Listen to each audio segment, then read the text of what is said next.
Seconda edizione di Hospital Show, un ospedale perché insomma probabilmente ci sono tanti matti ma anche tanta ironia e artisti.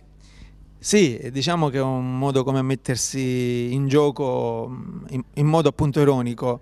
Sì, lo spirito è quello proprio di divertirci, anche se molto spesso l'ospedale è un luogo dove dico, si attraversano momenti anche un po' particolari, ma il nostro invece lo spirito è quello di far stare bene le persone, divertirci 2 ore e non pensare appunto ai mali che ci affliggono.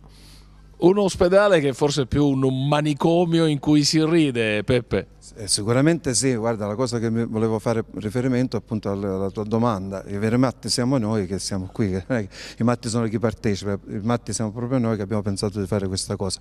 È una cosa che sicuramente ci diverte e farà divertire. Puoi dire anche programma, no?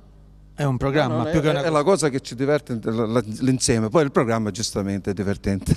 Dopo la prima edizione, come mai arriva questo numero 2? Ecco, vuol dire che la prima ha funzionato. No, non avevamo niente da fare e quindi ci siamo detti andiamo a passare qualche oretta là.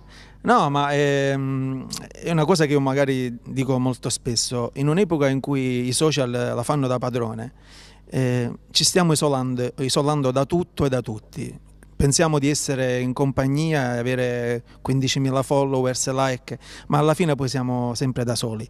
Quindi il fatto di venire a passare 2 ore in compagnia, per 2 ore dimenticarsi dei social, divertirsi e fare aggregazione, questo secondo me è una delle cose più belle che ci possa essere, perché bisogna ritornare a stare tutti insieme.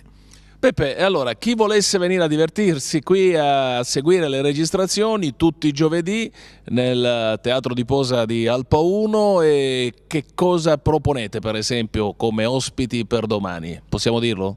Possiamo già dirlo, anticipiamo, sicuramente verrà Lupetto che è un cabarettista, intanto invitiamo il pubblico che è la cosa importantissima, alle 20:30 il pubblico può entrare gratuitamente. Lo sa lui quando è l'orario? No, ma, no, ti giuro, già messe d'accordo su questo. Per cui verrà Lupetto, ci sarà Elisa Modica che è stata la vincitrice come seconda classificata dalla scorsa edizione. Scusate ragazzi, ma la finisci? Non ho capito, io ti faccio ricoverare. Non ho dormito, in che reparto?